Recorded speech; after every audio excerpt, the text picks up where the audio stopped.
everyone. Good morning. This is a really unexpected live for me. I wasn't expecting to do this morning. Got notices coming up. Ignore them. Okay. And it's morning for me in Colombia here. I actually have a really busy day with my clients, and I wasn't thinking about doing this today. I wanted to do it at some point. But for some reason, I feel totally compelled to share my recent ayahuasca journey. So here I am doing it in my rented apartment in Colombia. No lights, no microphone, no nothing. This is just me talking to you, and I guess it's important. So, as you know, I started to combine what I thought would be the absolute dynamite power of ayahuasca and hypnotherapy as a healing process in a retreat. And I wasn't wrong about that. And I just hope that I'm able to carry on doing this because it was incredible. But I thought the most important thing I can probably do is to tell you about my experience. Now, I know that all of my clients are going to make videos for you to tell you about theirs, so you're not just taking my word for it. But let me tell you about ayahuasca. I've already shared about my first ayahuasca journey, which was just over a year ago now. So in a year, I've done 10 now. They've all been amazing, incredible, hard, so many words, but so beneficial, every single one of them. And there's no doubt that every time we ask ayahuasca for what we think we want, what we need, and she gives us what we need. So let me tell you about these three journeys. So as most of you know, I've been on a very intense personal development journey for a good few years now. A few years ago, I discovered hypnotherapy, and that absolutely skyrocketed not just my own healing journey and my understanding of things that had happened to me, how they made me feel, how they affected me, but obviously I'm able to bring that to my clients in my work as well. But adding ayahuasca to my experiences a year ago, thank you to my beautiful friend Jamie Watts. Oh my goodness, Jamie, one of the most important people in my life, who introduced me to so many things, and ayahuasca being one of them. And I will love you forever. Introducing me to ayahuasca, just the most incredible thing you could have done for me. So thank you so much. If Jamie pops in and comments, make sure you follow her. She's an amazing fountain of knowledge and wisdom, really beautiful person. So anyway, yes, so it all started a year ago. And people say to me, so if it's so amazing, why do you keep doing it? Well, you have to understand that when we've been through trauma, or even when we haven't, we are multi-layered.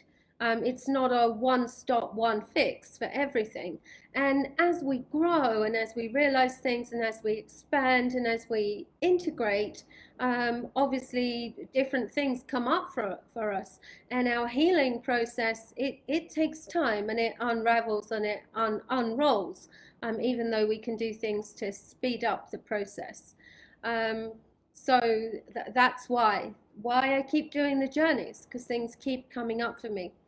So this time I led a retreat. I had 4 clients, and they're in a 9-week container. We did a few weeks prep leading up to the ayahuasca ceremonies, getting them clear on their intentions, doing hypnotherapy, therapy, coaching, etc., leading up to it.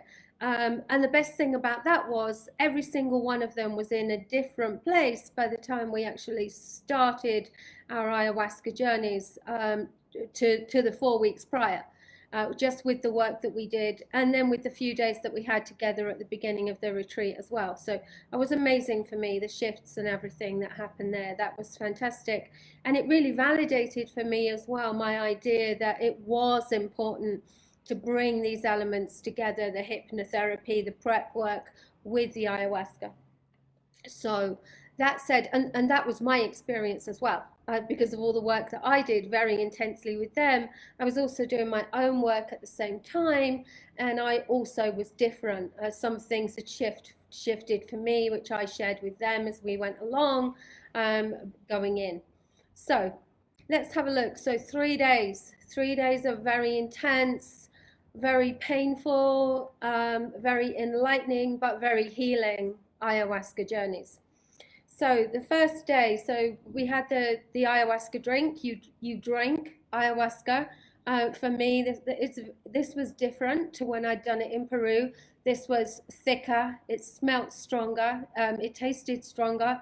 It was quite difficult to get down. But oh God, it's very new. I still taste it and feel it. But anyway, so yeah, so we all drank our drink, and you never know. You never know whether she's gonna come on you hard and fast, or whether she's going to take her time. For me, this was quite quick. This was quite quick. So I wandered around for a little while. That was the beauty of being outside through the day. I did love that we weren't just lying there in the dark waiting to see what happened, in this beautiful bulka, they call it, a little jungle, where this was situated. Campfire going, we had our own spaces to lie down, but you could walk around, do whatever you needed to do. It was beautiful. So I did that for about 10 minutes, and then I thought, oof, I'm starting to feel the effect. I need to go lie down.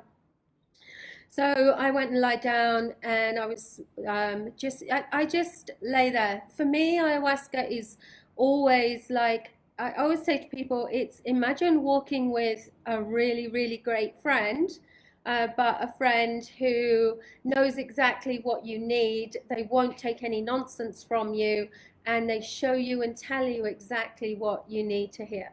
So that's always what ayahuasca is like for me. Sometimes the journeys are incredibly hard, and she is brutal, but I always know why she's being brutal. I know what she's trying to show me, and I know why she is being harsher than normal. So this journey, this started with just it's different as well.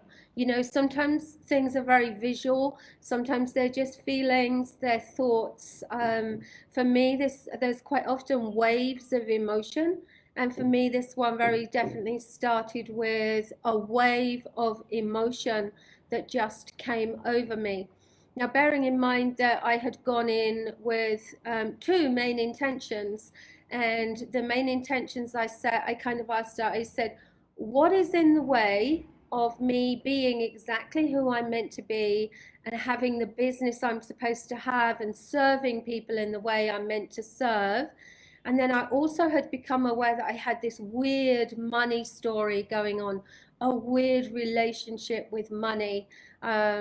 That I didn't know where it had come from. I could identify it, but I couldn't relate to it. I couldn't work my way through it.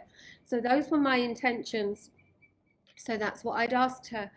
And the first thing that happened was this, just a wave. I can only describe it as a wave of emotion, just running through me. And I was very aware of forgiveness. So it came upon me as forgiveness. So then I'm sitting with it and saying, well, what about forgiveness? Is it that I need to forgive? And then there was the awareness that I needed to forgive, and I needed to be forgiven. And we can't ask for forgiveness for ourselves, even though we might all want it. We might want to forgive ourselves. We might want other people to forgive us. But how can we ask for forgiveness for ourselves, by ourselves, when we have not forgiven other people? And this was very, very clear about what this was. Now, as you know, I'm not with Mark at the moment. We were married for 25 years. That was a very traumatic for me, tumultuous relationship. There's a lot about that I have shared. There's a lot more that I haven't. And obviously, as you know, we came to the conclusion that he had these extreme covert narcissistic tendencies. But I'm not here to talk about that. I'm just telling you that what came over me was that I needed to forgive him. I needed to ask him to forgive me, and I needed to forgive myself, And I needed to ask other people to forgive me too, for the role that I had played, how they had been hurt, and I needed to forgive myself for that as well. So there was this whole overwhelming just concept of forgiveness, really, that was completely unexpected. I had no idea that was there. No idea. If you had asked me consciously, I would have told you, I've done my forgiving, I'm done. That's it, it's done. But clearly not. Okay. So, and it was really funny because I was thinking about forgiveness, and then when she made it clear that it was Mark that I had to forgive, I told her where to go. I'm not going to say what I said. I did. I was absolutely, no way, that's not happening. And I'm even arguing with myself, saying, what do you mean, no way, that's not happening? You've already forgiven him. Why are you arguing about this? But it was clear that there was something inside of me that was still holding on. So the next thing she did, she showed me. She showed me the damage that the non-forgiveness was doing to me. She showed me what it was blocking, the space it was taking up inside of me, what it was stopping me from receiving from other people, stopping me receiving love properly. And I'm not talking about intimate love, that's not what I want at the moment, but in all of my relationships, in my work, with regard to money. So all of this is linked. And she showed me that everything I was still holding on to inside was a block.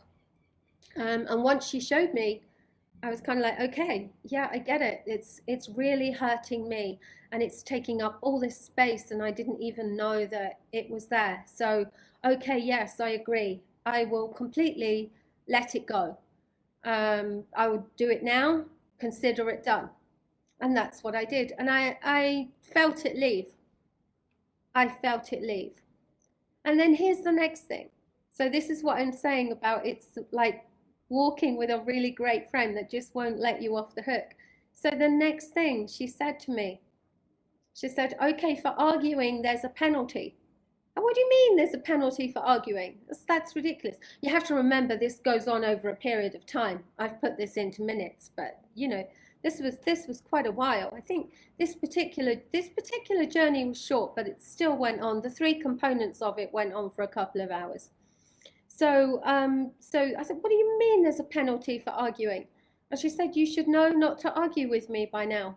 I know what you need. You just need to do it. Stop arguing with me. Stop wasting your time. Stop wasting my time. So, okay, all right, yeah, I get it. Okay, I'll stop arguing. What's the penalty? She said, it's not enough that you forgive him. You have to tell him. Oh, God. I said, you can't ask me to do that. The forgiveness I can do. But reaching out to him and saying, I absolutely, totally forgive you, that's a completely different matter. And here we go again. So we go round and round in this circle. She's telling me I've got to do it. I'm saying I can't. She's showing me what it's still blocking, what's still holding on to, and I'm arguing with her. So of course, in the end, I just said, okay, I get it. Just leave me alone. You can't win with her. She knows what you want, what you need. So I did. And as I came out of my journey, as I felt more myself, as I was able to actually hold a pen and write in a coherent way, I sent him a message. And I said, I completely forgive you. And I had a feeling that, obviously the message was more than that, but I had a feeling that this was very much about the catalyst to his own healing too. And she had actually said to me, she said, you need to do the forgiving. You need to ask for forgiveness from other people, and you need to forgive other people, forgive yourself. That's all a given.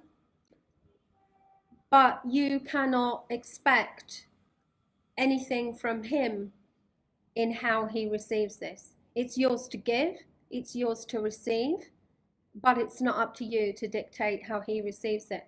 And true to form, yesterday when we were talking, he kind of, I wouldn't say he rejected it, but he said it didn't mean anything. He said, it doesn't mean anything because you've told me before that you've forgiven me.